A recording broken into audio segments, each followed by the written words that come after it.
नमस्कार मित्रों, मैं हूं नेटन भानु और आपका चैनल एडवर्टेक्स पे स्वागत है। मित्रों, हम लोग फिजिक्स का क्लास 11th का एनसीईआरटी देख रहे हैं, राइट। और इसमें हम लोग सेकंड चैप्टर कर चुके हैं। Let's move on to the third chapter now. Third chapter कौन सा है? अपना मोशन इन प्लेन। ठीक है। अब क्या है ना कि लास्ट टॉपिक में हमने क्या देखा था, लास्ट पार्ट में हमने क्या देखा था कि पहला जो मूवमेंट था वो वन डायमेंशन में हो रहा था। अगर हॉरिजॉन्टल हो रहा है, मतलब ये थोड़ा अलग बन गया, अगर हॉरिजॉन्टल हो रहा था तो इसको हम जीरो मान के इधर पॉजिटिव इधर निगेटिव बोल ले रहे थे। अगर वर्टिकल मान रहे थे तो इसको पॉजिटिव और इसको निगेटिव बोल ले रहे थे। लेकिन हॉरिजॉन्टल और वर्टिकल दोनों एक साथ कहीं पे भी नहीं आया था। कोई भी केस में हॉरिजॉन्टल या वर्टिकल एक साथ नहीं आया था। व्हाट इफ दोनों साथ में आ जाए? ठीक है, ये 1D में चल रहा था बात। अगर 2D में आएंगे तो दोनों साथ में आएंगे। जब दोनों साथ में आएंगे तो हमारे पास उसके लिए भी कुछ काट होना चाहिए, कुछ सॉल्यूशन होना चाहिए, कुछ रिप्रेजेंटेशन का तरीका होना चाहिए, राइट। तो ये आ जाता है motion in plane. Motion in plane में हम 2D 3D 2D का ही मोस्टली बात करेंगे, 3D में जब जाएंगे तब वहाँ बात करेंगे। तब मान लेते ये अगर ये है अपना पॉइंट है, ये वाला जो है एक पॉइंट है अपना, ठीक है। अब इसको अगर हमको बताना है कि भाई इसका सिंबल बताओ, तो भाई y के हिसाब से भी ये पॉजिटिव है ना, और x के हिसाब से भी ये पॉजिटिव है। यहाँ पे अगर कोई पॉइंट है उसका सिंबल बताओ, तो y के हिसाब से ये पॉजिटिव है, x के हिसाब से लेकिन ये निगेटिव हो गया। तो मतलब कि दो चीज़ें यहाँ पे सामने में आ रहा है, ठीक है। ठीक, तो ये चीज़ इसको हम और डिटेल में लेकर चलेंगे, इसको अर्थ हम लोग एक लेवल ऊपर लेकर के चलेंगे इस बात को। उससे पहले कि उस चीज़ पे मूव करें, हम थोड़ा कुछ बेसिक्स जो है इसमें वो देख लेते हैं। ठीक, अब क्या है ना कि 1D का तो हमने देख लिया था, अभी 2D का हम लोग देखने वाले हैं। अगर आप 3D का उसके बाद मतलब 3D देखेंगे, और 3D अगर आप देख लेते हैं तो 3D से अकेले 1D और 2D दोनों हैंडल हो जाता है, ठीक है। वो जब हम उस समय पहुंचेंगे वहाँ पर हम बताएंगे आपको कि अगर आपको 3D पता चल गया तो आप 2D और 1D 3D के ही फॉर्मूला के थ्रू ही हैंडल कर सकते हैं, लेकिन 1D के फॉर्मूला से आप 3D हैंडल नहीं कर सकते हैं, ठीक। बेसिकली आप अगर जनरली सोचे भी, अगर दिमाग एक बार सोच के देखिएगा कि अगर 3 डायमेंशन है, 2 डायमेंशन को मैंने जीरो कर दिया तो जो हमारा ये होगा प्रॉब्लम होगा, या जो हमारा रिप्रेजेंटेशन होगा वो किस में चला जाएगा? 1 डायमेंशन में चला जाएगा। अगर 2 डायमेंशन की वैल्यू को 3 डायमेंशन है, 3 डायमेंशन का वैल्यू है, 2 डायमेंशन के वैल्यू को अगर हमने जीरो कर दिया तो वो 1 डायमेंशन में चला जाएगा। 3 डायमेंशन का वैल्यू है, एक वैल्यू को अगर हमने जीरो कर दिया तो वो 2 डायमेंशन में चला जाएगा। मतलब 3 डायमेंशन से आप 2 डायमेंशन और 1 डायमेंशन दोनों को रिप्रेजेंट कर सकते हैं, but vice versa is not true, ठीक है। वो जब आएगा तो और थोड़ा डिटेल में देखेंगे। फिलहाल भी पॉइंट्स देखते हैं और आगे बढ़ते चलते हैं, ठीक है मित्रों। आप पढ़ के देखिएगा, ये वही चीज़ें हैं, वही कहानी है जो लिखा हुआ है। माइनस प्लस 1 डायमेंशन में होता है। थोड़ा बड़ा कर दूँ, जब ज़रूरत होगा तो छोटा भी कर देंगे, है ना, ठीक है। 2 डायमेंशन जो होता है, जो प्लेन होता है, उसमें वेक्टर्स हम लोग यूज़ करते हैं, ठीक है। तो वेक्टर्स पे आते हैं। वेक्टर्स समझने से पहले हमको क्या समझना है कि दो तरीका का ये जो रिप्रेजेंटेशन है वो 2 तरीके का है। एक है विथ डिस्टेंस, एक है विदाउट डिस्टेंस, सॉरी, एक है विथ डायरेक्शन, एक है विदाउट डायरेक्शन। तो डायरेक्शन के साथ जो आता है उसको हम वेक्टर बोलते हैं, और विदाउट डायरेक्शन जो आता है उसको हम लोग स्केलर बोलते हैं। ये एक चीज़ है जो हमेशा फिट बैठता है। बाकी चीज़ें आगे पीछे हो सकती हैं, लेकिन ये हमेशा ट्रू होगा कि वेक्टर में हमेशा डायरेक्शन होगा, स्केलर में डायमेंशन कभी नहीं होगा, सिर्फ मैग्नीट्यूड होगा। वेक्टर में मैग्नीट्यूड होता ही एक है, ठीक है। तो पहले देखिए कि रिप्रेजेंटेशन का जो पहला तरीका है वो स्केलर है, ठीक है। स्केलर क्वांटिटी किसको बोलते हैं? ठीक है, जिसमें खाली मैग्नीट्यूड होता है, मतलब डायरेक्शन नहीं होता है, सिंगल एक नंबर होता है। एग्जाम्पल के तौर पर आप देख सकते हैं कौन से हैं, distance between 2 points, mass of an object, temperature of a body, the time eight which certain event happened. तो ये सब जो है ये इसका कैरेक्टरिस्टिक हो गया, किसका? स्केलर क्वांटिटी का। अब इसका एडिशन और सब्सट्रैक्शन तो नॉर्मल अलजेब्रा जैसे करते हैं, 2 + 2 4 और 2 - 2 0, तो वैसा ही इसका नॉर्मल एडिशन सब्सट्रैक्शन होता है। इसमें कोई लोचा नहीं है, ठीक है। जस्ट जो नॉर्मल आपको मैथमेटिक्स है वही इसमें फॉलो होता है। नेक्स्ट आ जाइए, ठीक है। जो पार्ट मैं स्किप कर रहा हूँ वो आप रीडिंग डालिए, आपको समझ में आ जाएगा। कुछ ऐसा नहीं है, क्योंकि मैंने पढ़ा है, जो मेरे को लगा कि समझाने वाला वही मैं बता रहा हूँ आपको।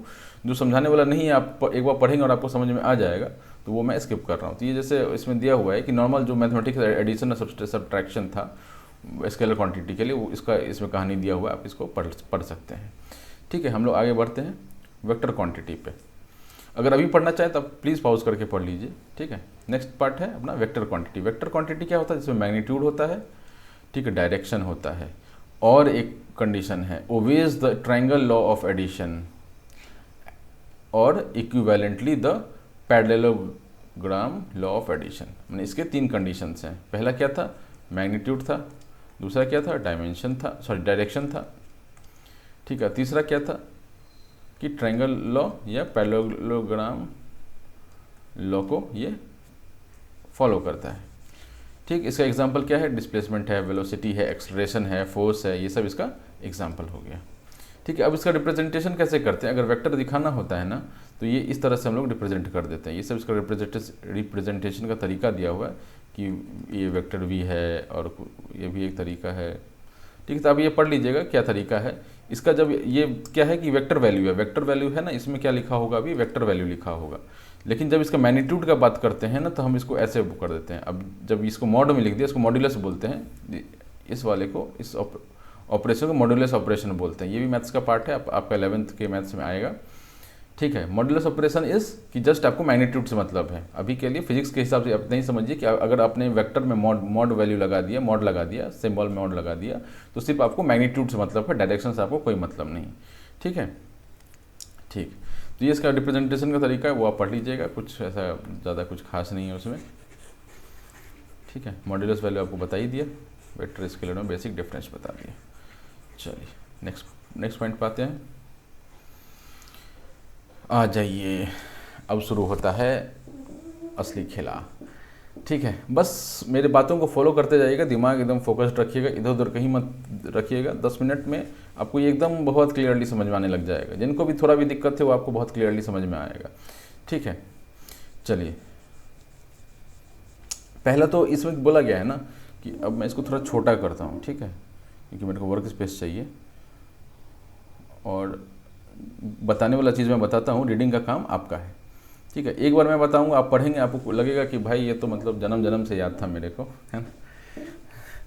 ठीक है, आ जाइए। होता क्या है कि जब भी हम वेक्टर देखते हैं, जब भी आप डायरेक्शन देखते हैं, वेक्टर पे बाद में आते हैं, जब भी आप कहीं पे खड़े हैं, ठीक है, आपको डायरेक्शन आपको बताना है अपना, तो आपको डायरेक्शन बताने के लिए आपको 2 पॉइंट्स चाहिए होंगे। ठीक है, आप मान लेते हैं यहाँ पर खड़े हैं। ठीक है,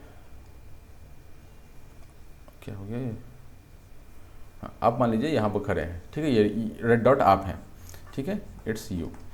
और एक आपको बताना है कि आपका डायरेक्शन मेरे डायरेक्शन से किधर है। ठीक है, आपका डायरेक्शन मेरे डायरेक्शन से किधर है। तो अब उसके लिए आपको क्या चाहिए, आपको चाहिए कि मेरा डायरेक्शन पता हो, तभी तो आप बता पाएंगे। अगर आपको पता ही नहीं है कि मैं कहाँ खड़ा हूँ, तो आप कैसे बताएंगे कि भाई मैं तुमसे ईस्ट में खड़ा हूँ, वेस्ट में खड़ा हूँ, नॉर्थ ईस्ट में खड़ा हूँ, नॉर्थ वेस्ट में खड़ा हूँ, कहाँ खड़ा हूँ, साउथ ईस्ट, साउथ वेस्ट, कुछ भी हो सकता है। ठीक है, तो उस चीज़ को टैकल करने के लिए आपको मेरा डायरेक्शन पता होना ज़रूरी है। ठीक है, तो आपको ऐसे ये पता चल गया कि भाई मैं यहाँ पे खड़ा हूँ, दिस इज़ मी, है ना। अगर मैं यहाँ पे खड़ा हूँ और आपको अपना डायरेक्शन बताना है तो आप आराम से बता सकते हैं कि भाई ये तुम्हारा जो है, ठीक है, तुम्हारे हिसाब से ये नॉर्थ है, ये साउथ है, ये ईस्ट है और ये वेस्ट है। तो तुम कहीं नॉर्थ ईस्ट में खड़े हैं। ठीक है, आप कहीं नॉर्थ ईस्ट में खड़े हैं, राइट। ये आप अब बता पाएंगे। जैसे आपको पता चलेगा कि मैं यहाँ पर हूँ तो आपको ये दिख जाएगा कि मैं आपसे साउथ वेस्ट में हूँ, यानी कि आप मुझसे नॉर्थ वेस्ट में हैं। ये आपको क्लियर दिख जाएगा। ठीक, तो आपको इससे ये बताने का, इतना जो मैंने बताया आपको, इससे ये बताना है कि कोई भी पॉइंट उसका अगर हमको डायरेक्शन बताना है तो एक हमारा बेस लोकेशन होना चाहिए। ठीक है, तो ये हो गया बेस लोकेशन, जहाँ पर हम खड़े थे वो बेस लोकेशन हो गया, जहाँ पर आप खड़े थे वो दूसरा पॉइंट हो गया। ठीक, तो इस पॉइंट का डायरेक्शन बताने के लिए, इस वाले पॉइंट का डायरेक्शन बताने के लिए हमको बेस लोकेशन पता होना चाहिए, या बेस लोकेशन नहीं भी पता है तो बेस लोकेशन मान लेंगे हम लोग। ठीक, तो उस बेस लोकेशन जिसको मानते हैं उसको हम लोग बोलते हैं ओरिजिन, है ना। ये हो गया ओरिजिन। इतना क्लियर है। अब आ जाइए, अब ना हम 2 पॉइंट लेते हैं, थोड़ा ब्लैक में ही चलते हैं। मान लीजिए ये पॉइंट 1 है, ये पॉइंट 2 है। ठीक है, इसको P1 मान लीजिए, इसको P2 मान लेते हैं। ठीक है, तो इसका डायरेक्शन क्या होगा, थोड़ा गलत बन गया। P1 का डायरेक्शन क्या होगा, ये। P2 का डायरेक्शन क्या होगा, ये।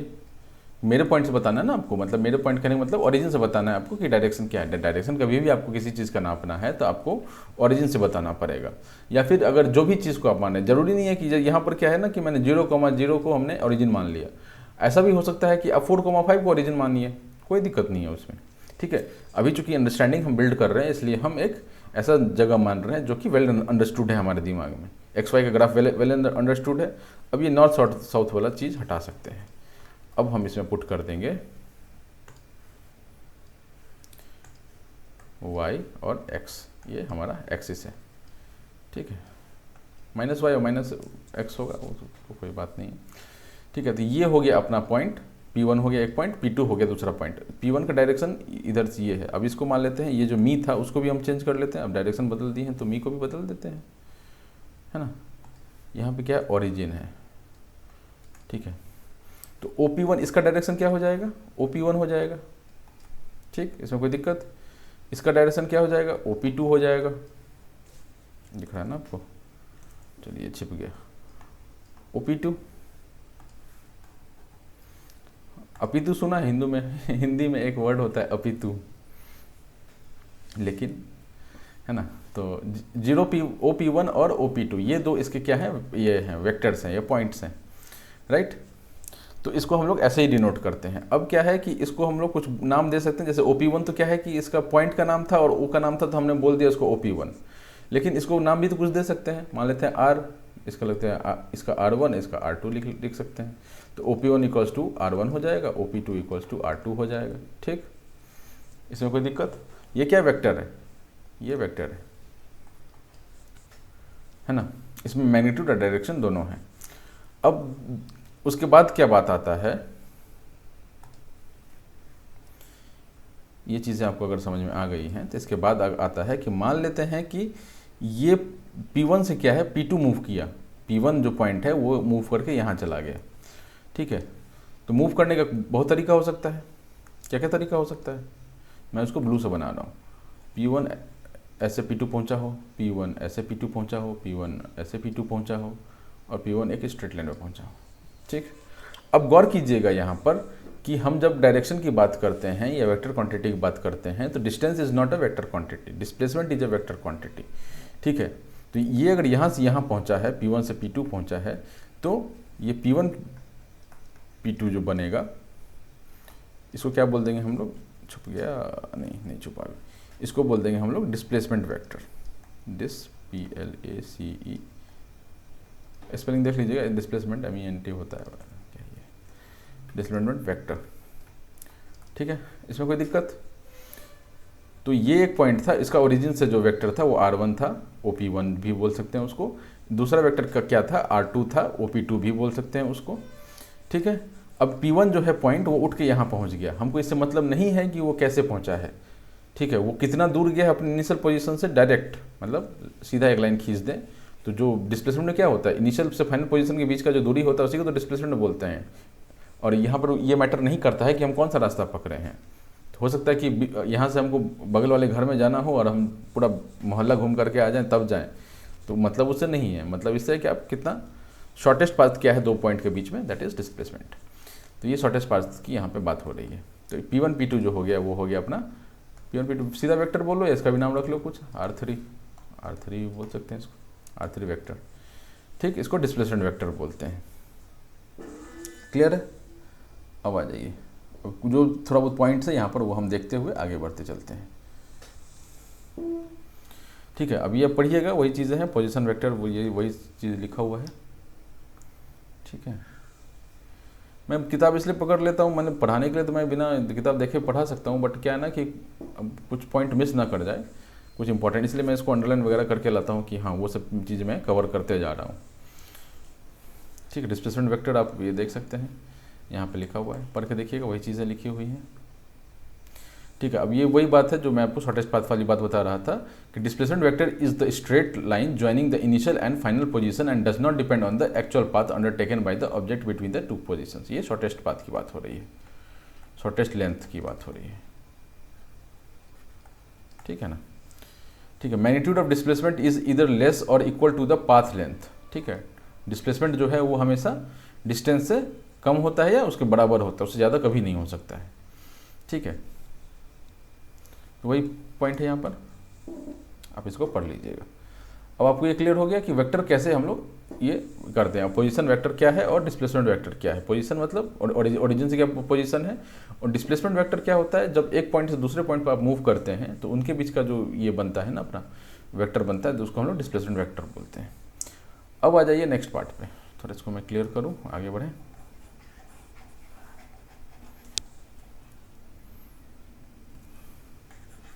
समझते चलिएगा, बहुत इजी है। हाँ, रीडिंग जरूर डालिएगा, क्योंकि रीडिंग एक बार आप डाल लेंगे ना तो वो आपके दिमाग में बैठ जाएगा, अच्छे से बैठ जाएगा। रीडिंग आप अगर स्किप करेंगे तो फिर आपको फिर से एक बार हो सकता है कि आप 10 दिन बाद बोले कि यार मैं बाद में रीडिंग कर लूँगा, और वो मिस हो गया, 10-15 दिन बाद आप वापस पढ़ने बैठे, आपको समझ में ही नहीं आ रहा।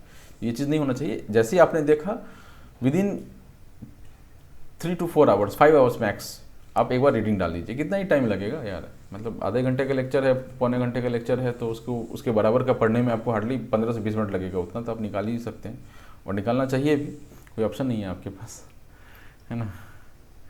ठीक है, आ जाइए नेक्स्ट पे, इक्वालिटी ऑफ वेक्टर्स। ठीक है, दो वेक्टर्स हैं। अब हम वो अभी चूंकि वेक्टर सिर्फ वेक्टर के बीच की बात हो रही है, तभी हम ओरिजिन को हटा के रखते हैं। ओरिजिन जब जरूरत होगा तब लेके आएंगे, लेकिन अब मान के चलते हैं कि ओरिजिन अभी कुछ नहीं है, ओरिजिन साइड रखिए। अब सीधा सीधी हम लोग इस प्लेस में बात करते हैं कि कैसे क्या है। मान लेते हैं कि दो वेक्टर्स हैं, दो वेक्टर है, तो वेक्टर बताने के लिए 2 पॉइंट चाहिए होगा। एक पॉइंट ये ओरिजिन वाला पॉइंट नहीं है, ये एक पॉइंट ये है, ये P तो हमने रख लिया ना, इसको Q रख देते हैं, QR रख लीजिए इसको। ठीक है, पॉइंट का नाम है ये, है ना, Q1 R1। अब यहाँ पे ये बोल रहा है कि 2 vectors are said to be equal, 2 vector equal होते हैं जब उनके मैग्नीट्यूड और डायरेक्शन दोनों ही सेम हो। सिर्फ मैग्नीट्यूड सेम होने से काम नहीं चलेगा, सिर्फ डायरेक्शन सेम होने से काम नहीं चलेगा। ठीक है, मैग्नीट्यूड और डायरेक्शन दोनों सेम हो।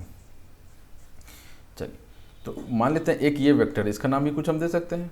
अभी R रख लीजिए, छोटा वाला R है ये, R1 हो गया, इसको R2 रख लीजिए, इसको भी छोटा वाला R है, ये इसका वेक्टर का नाम है।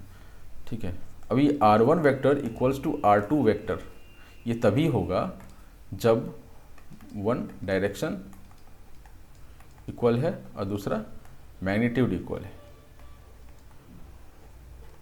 ठीक है, दोनों का डायरेक्शन इक्वल है, मैग्नीट्यूड इक्वल है।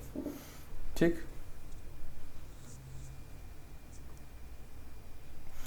अब इसमें एक कॉन्सेप्ट आता है कि हमको कैसे पता चलेगा कि डायरेक्शन और मैग्नीट्यूड इक्वल है। तो होता क्या है ना कि मान लेते हैं ये, इसी को मान लीजिए, ठीक, कंडीशन आपने देख लिया। अब ये दोनों वेक्टर इक्वल है या नहीं, कैसे हम पता करेंगे? हम क्या करेंगे, इसको इधर मूव करेंगे। ठीक है, इसको इधर मूव करेंगे, Q1 को Q से कोइंसाइड करेंगे और R1 को R से कोइंसाइड करेंगे। अगर ये कोइंसाइड हो जाता है, टेल भी और हेड भी, तो हम बोलेंगे, क्या बोलेंगे इसको, वेक्टर्स इक्वल है। लेकिन अगर मान लीजिए 2 लाइन ऐसा 2 लाइन होता,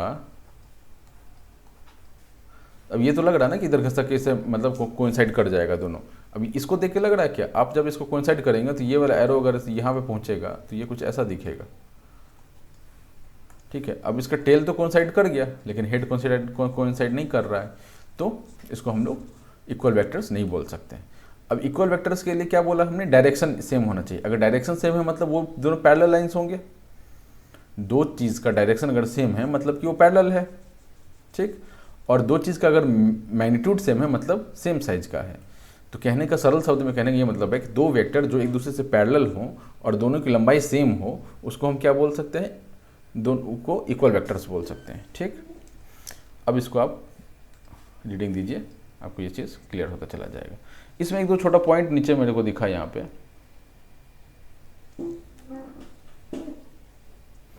ठीक है, सेम मैग्नीट्यूड सेम डायरेक्शन बोल गया।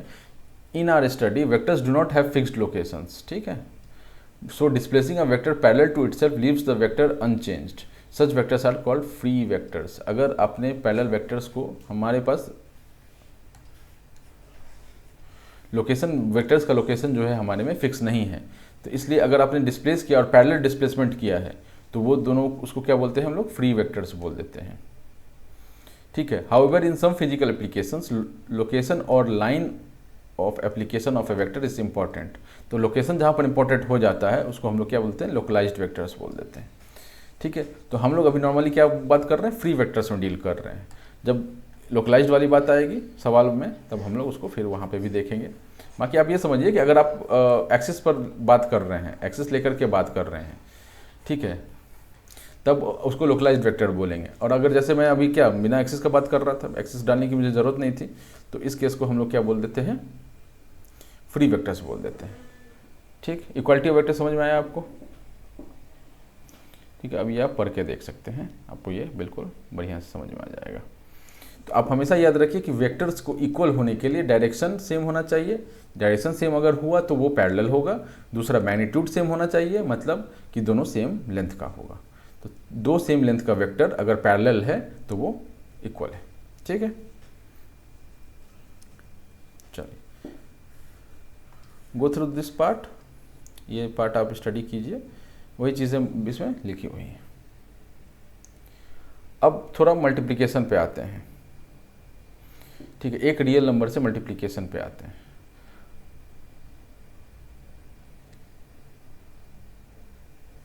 ठीक है, एक चीज़ यहाँ पे मैं बताऊँगा, वो आगे वैसे मोस्टली वो आगे आएगा, बट यहाँ पे मैं एक चीज़ आपको बताऊँगा, है समय अभी, इसी में बताऊंगा। ये जो ए मान रहे हैं ना, इस ए का कुछ वैल्यू होगा, आई और जे में वैल्यू होगा, क्योंकि दो डायमेंशन में है ना, तो आई और जे में आई प्लस जे कुछ करके वैल्यू होगा, या आई माइनस जे कुछ करके वैल्यू होगा इसका। ठीक है, ये वैल्यू अभी तक नहीं आया, बस हम सीधा नाम लेके बात कर रहे हैं। ठीक है, ए इक्वल्स टू हो सकता है a equals to 5i minus plus 6j, ऐसा कुछ इसका वैल्यू आएगा। ठीक है, तो ये अभी वैल्यू पिक्चर में नहीं आया है तो उसको हटा के चलते हैं। लेकिन ए मतलब सीधा सीधी ये नहीं है, आई और जे जो है वो एक्स और वाई का वैल्यू जो होता है उसके हिसाब से बनता है वो चीज़। एक स्ट्रेट लाइन का जो इक्वेशन होता है उस टाइप का ही कुछ बनता है। ठीक है, वो जब आएगा तब देखेंगे। फिलहाल हम लोग आ जाते हैं मल्टीप्लिकेशन पे। तो मल्टीप्लिकेशन जब हम करते हैं एक रियल नंबर से, तो उसका पहला केस ये है, यहाँ पर आपका पहला केस है। ठीक है, एक वेक्टर को आप पॉजिटिव नंबर से मल्टीप्लाई कर रहे हैं। ठीक,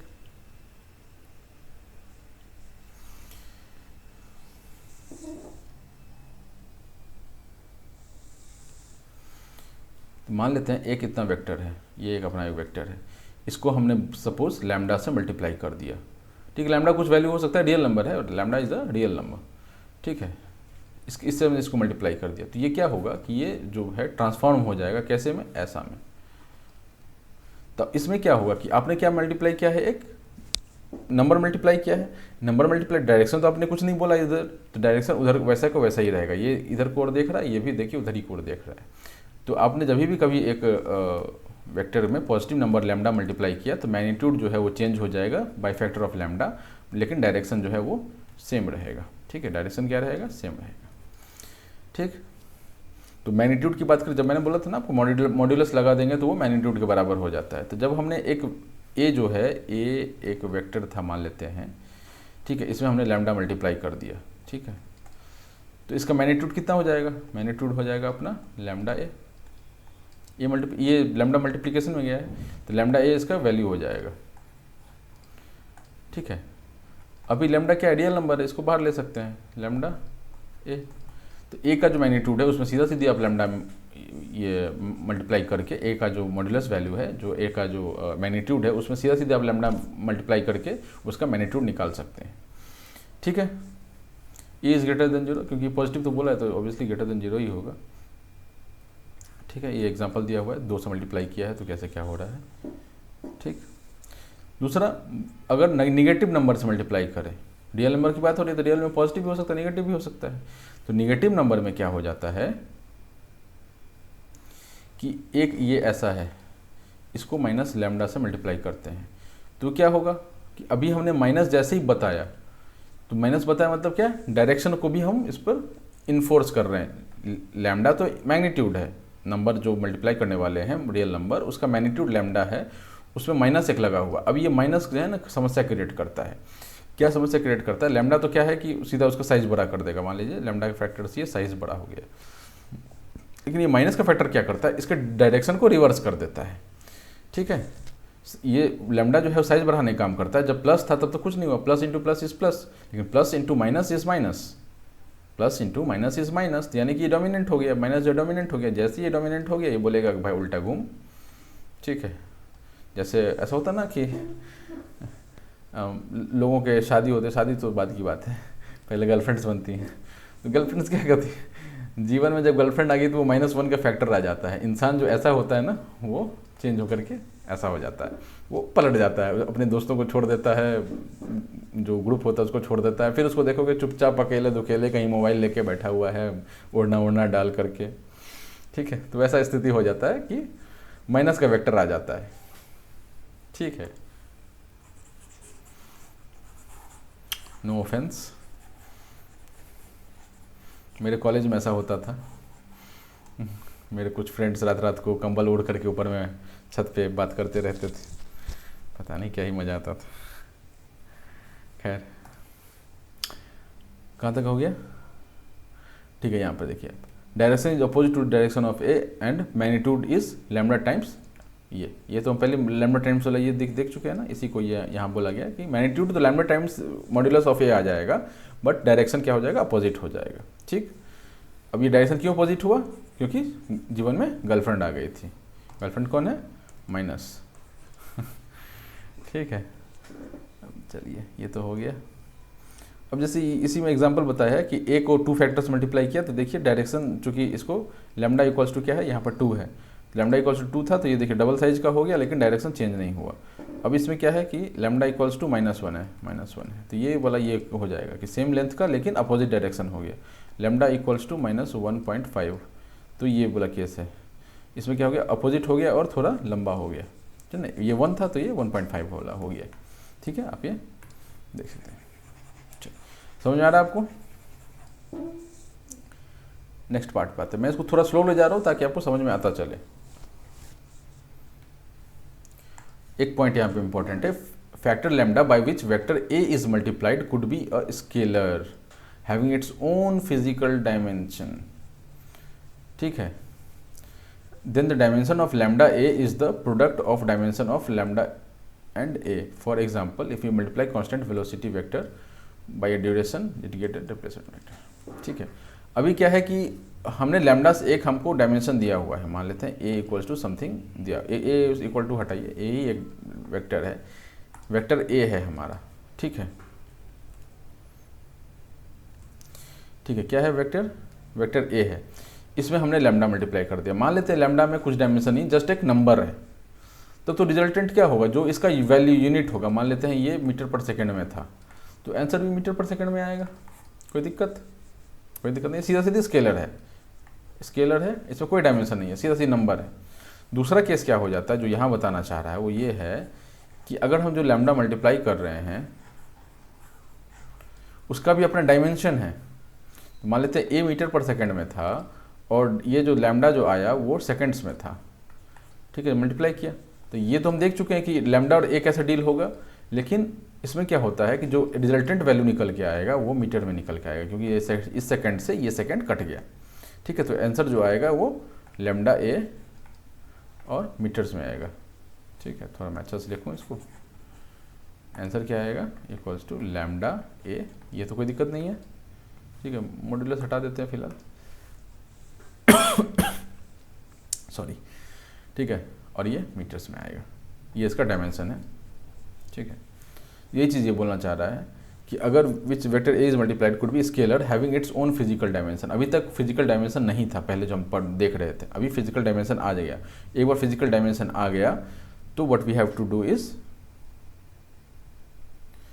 ठीक है, उसको मल्टीप्लाई जैसे ही करेंगे तो हमारा उनका मन डायमेंशन में भी मल्टीप्लिकेशन होता है, बेसिकली सो बोलना चाह रहा है।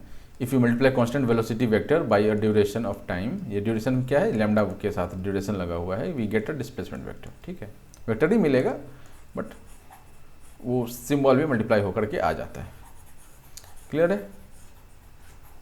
चलिए थोड़ा और करें या इसके छोड़ दें?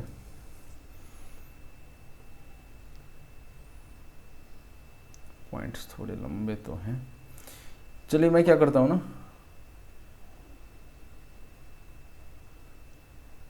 चलिए छोड़ देते हैं, तो वीडियो लंबा ना हो जाए। ठीक है मित्रों, मैं जस्ट अभी दूसरा वीडियो लेकर के आता हूँ, तब तक आप लोग एक बार इसको रीडिंग डाल लीजिए। ठीक है, आप मुझे ग्रेक्स, अरे यार ये ग्रेक्स नहीं रहा अब। ठीक है, आप मुझे इंस्टाग्राम पर फॉलो कर सकते हैं। ठीक है, कहाँ पे, भानु.प्रकाश_ऑफिशियल करके। ठीक है, लाइक से सब्सक्राइब कर दीजिएगा। ठीक है, थैंक यू।